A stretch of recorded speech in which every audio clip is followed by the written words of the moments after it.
গৌতম ঘোষের শঙ্খচিলে অভিনয় করেছেন, তাও 9 বছর হয়েছে। এরপর আর বড় পর্দায় দেখা যায়নি, শরীরও সায় দিচ্ছিল না। বেশ কিছু শারীরিক জটিলতার কারণে 83 বছর বয়সী অভিনেতাকে হাসপাতালে ভর্তি করা হয় গত 22 ডিসেম্বর।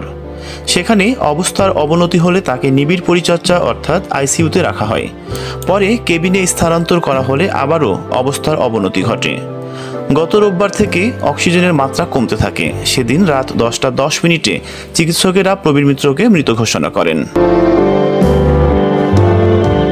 1941 সালের 18ই আগস্ট চাঁদপুরের নতুন বাজার গোয়াখোলাই মামার বাড়িতে প্রবীর মিত্র জন্ম হয়। দাদার বাড়ি কেরানীগঞ্জ।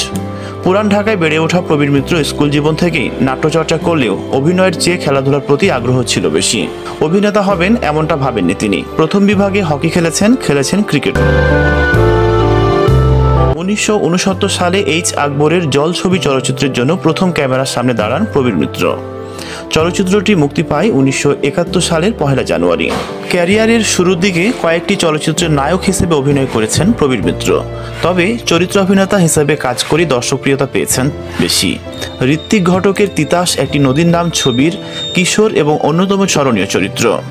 এছাড়া জীবন তৃষ্ণা, সেয়ানা, জালিয়াত, ফরিয়াদ, রক্ত শপথ, চরিত্রহীন, জয় পরাজয়, ওয়াঙ্গার, মিন্টু আমার নাম, ফকির মজনু শাহ, মধুমিতা, অশান্ত ঢেউ, অলঙ্কার, অনুরাগ, প্রতিজ্ঞা, তরুলতা, গায়ের ছেলে, পুত্রবধূ সহ 4 শতাধিক চলচ্চিত্রে অভিনয় করেছেন প্রবীর মিত্র।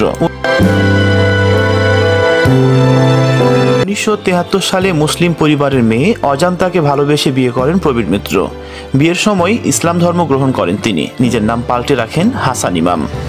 তবে চলচ্চিত্রে প্রবীর মিত্র নামই বহাল থাকে। 2000 সালে তার স্ত্রী মারা যান। প্রবীর মিত্রর 2 ছেলে ও 1 মেয়ে রেখে গেছেন। শামিউল ইসলাম নামে তার আরেক ছেলে আগেই মারা গেছেন। এফডিসিতে শেষবারের মতো প্রবীর মিত্রের মরদেহ আনা হলে গত সোমবার তাকে শ্রদ্ধা জানান দীর্ঘদিনের সহকর্মী চিত্রনায়ক আলমগীর, উজ্জ্বল, ইলিয়াস কাঞ্চন, মিশা সওদাগর থেকে এ সময়ের ইমন, বাপ্পিরা। ফুল দিয়ে শ্রদ্ধা জানায় চলচ্চিত্রের বিভিন্ন সংগঠন। জোহরের নামাজের পর এখানেই অনুষ্ঠিত হয় তার প্রথম জানাজা। চ্যানেল আয়ে দ্বিতীয় জানাজা শেষে বিকেল 4:30টার সময় আজিমপুর কবরস্থানে সমাহিত হন খ্যাতিমান এই অভিনেতা।